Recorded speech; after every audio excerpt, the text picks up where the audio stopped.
আমাদেরকে প্রথম যে পয়েন্টটি নিয়ে বুঝতে হবে সেটা হচ্ছে এই, যেহেতু আল্লাহর ইবাদত জানার জন্য নবী এবং রাসূলগণ এসেছেন, এই ইবাদতের মৌলিক পয়েন্ট হচ্ছে সেটা হলো আল্লাহ তাআলার ইবাদতের মৌলিক বিষয় হচ্ছে তাওহীদ। কারণ ইবাদত বলতে মূলত শেখুল আব্দুল্লাহ ইবনে আব্বাস রাদিয়াল্লাহু আনহু বলেছেন যে ইবাদত বলতে তাওহীদকে বোঝানো হয়েছে। তাওহীদ ছাড়া ইবাদত হয় না। এটা হলো এমন, যেমন আপনি যদি 1,00,000 শূন্য দেন তাহলে এই শূন্যগুলোর মান হবে না, হবে কি না? যতক্ষণ পর্যন্ত এককের ঘরে এক না দিবেন বা একটা সংখ্যা না দিবেন। ঠিক অনুরূপভাবে যদি কোনো ব্যক্তির তাওহীদ না থাকে, সেই ব্যক্তি যদি পৃথিবীর যত আমল আছে সমস্ত আমল করে, সমস্ত ভালো কাজ করে, তাহলেও আল্লাহ তাআলার কাছে কোনো মান পাবে না। দলিল উম্মুল মুমিনিন আয়েশা রাদিয়াল্লাহু বর্ণনা করেন, তিনি বলেন, হে আল্লাহ রাসূল, সহিহ বুখারী হাদিসের মধ্যে এসেছে, হে আল্লাহ রাসূল সাল্লাল্লাহু আলাইহি ওয়াসাল্লাম, আপনি কি বলবেন, কি হুকুম দিবেন বা কি বক্তব্য আপনার ইবনে জুদআনের ব্যাপারে?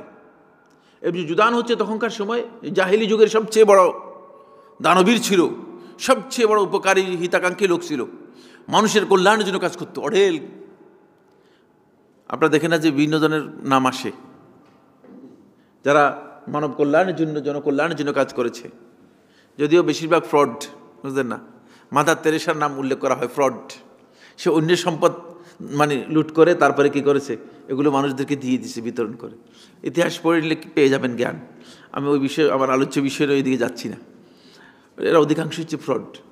নোবেল আলফ্রেড যে নোবেল পুরস্কার দিচ্ছে সে ফ্রড, বুঝতে পেরেছেন? বিভিন্ন জনের সম্পদ কি করে কুক্ষিগত করে, তারপরে এখন এগুলো পুরস্কার দিয়ে পৃথিবীবাসীকে না করতেছে, প্রতারিত করতেছে। কিন্তু জাহিলি যুগের মানুষ ফ্রড কাজ করতো না। জাহিল ছিল, ঠিক আছে, জাহিল ছিল, ঠিক আছে। জাহিলি যুগের মানুষ, বর্বর যুগের মানুষ, বর্বরতা ছিল, কিন্তু তারা মানুষের সাথে 2 নম্বর কাজ করতো না, ওয়াদা খেলাপ করতো না, তারা 2 নম্বর কোনো কাজ করতো না, তারা মিথ্যা বলতো না, তারা সামাজিকতার লজ্জায় মিথ্যা পর্যন্ত বলতো না। আর আমাদের এই যুগের মানুষ, সভ্য মানুষ, বলতেন না, সারাক্ষণ 24 ঘন্টা মিথ্যা বলতেছে, আর সে সভ্যতার পরিচয় দিচ্ছে। তুমি কিসের সভ্য, কিসের প্রগতিশীল? যে ব্যক্তি মিথ্যা বলতে পারে সে প্রগতিশীল হতে পারে কিনা? কোনোদিন না। কিন্তু দেখা যাচ্ছে যে মানুষগুলো মিথ্যা বলতেছে। ফলে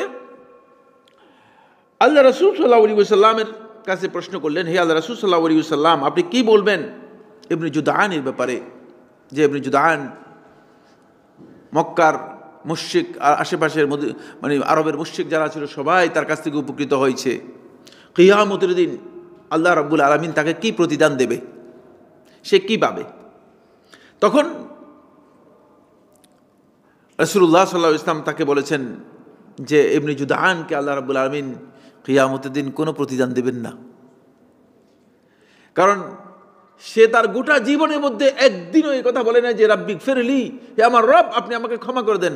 আল্লাহ রাব্বুল আলামিনের কাছে যদি একবার জীবনে বলতো রাব্বিগফিরলি, হে আমার রব আমাকে ক্ষমা করে দেন, আল্লাহ তাআলা হয়তো ক্ষমা করে দিতেন। কিন্তু সেটা চাই নাই, আল্লাহর কাছে চাই নাই।